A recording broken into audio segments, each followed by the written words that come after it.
నేను ఈ వీడియోలో కేరళలో ఉన్న అనంత పద్మనాభ స్వామి టెంపుల్ గురించి మాట్లాడబోతున్నాను. అలాగే అందులో బయటపడ్డ నిధుల గురించి, 7వ ద్వారంకున్న నాగబంధనం గురించి చెప్పబోతున్నాను. ఈ వీడియో లాస్ట్ వరకు చూడండి. అలాగే కొత్త వాళ్ళు అయి ఉంటే మన ఛానల్ సబ్స్క్రైబ్ చేసుకోండి.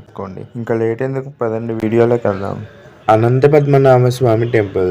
ఈ టెంపుల్ కేరళలోని రాజధాని అయిన తిరువనంతపురంలో కొలువై ఉంది. సాక్షాత్ విష్ణుమూర్తి ఈ ఆలయంలో విగ్రహ రూపంలో కొలువై ఉన్నాడని భక్తుల నమ్మకం. ఈ అనంత పద్మనాభ స్వామి విగ్రహం 18 అడుగులు ఉంటుంది. ఈ ఆలయంలో స్వామివారు శేషనాగుపై పడుకొని ఉంటారు. సుమారు 20,000 సంవత్సరాల చరిత్ర గల ఈ ఆలయంలో 7 ద్వారాలు ఉన్నాయి. ఆ 7 గదుల్లో కొన్ని వేల కోట్లు విలువ చేసే నిధులు కూడా ఉన్నాయి. ఆ గదులకి ABCDEF అనే పేర్లు పెట్టారు. స్వయంగా నాగలోకం యొక్క నాగపాము ఈ కజానాన్ని రక్షిస్తుంది. Opening of walls. 2011లో గుడిలో ఒక గోల్డ్ పెయింట్ వేసే మిషన్ దొరికింది. అప్పుడే ఒక విషయం బయటికి వచ్చింది. నగలు మార్చి గిల్ట్ నగలకి బంగారపు రంగేసి పెడుతున్నాయని. అప్పుడు ధర్మాసనం 7 సభ్యుల కమిటీని పంపింది.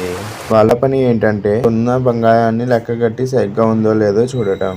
7వ గదికి నాగబంధనం వేసి ఉంది. ఈ గదిని తెరవడానికి ప్రయత్నించిన ప్రతిసారి ఏదో ఒక జరుగుతూనే ఉంది. ఇటువంటి వీడియోస్ కోసం మన ఛానల్ సబ్స్క్రైబ్ చేసుకోండి.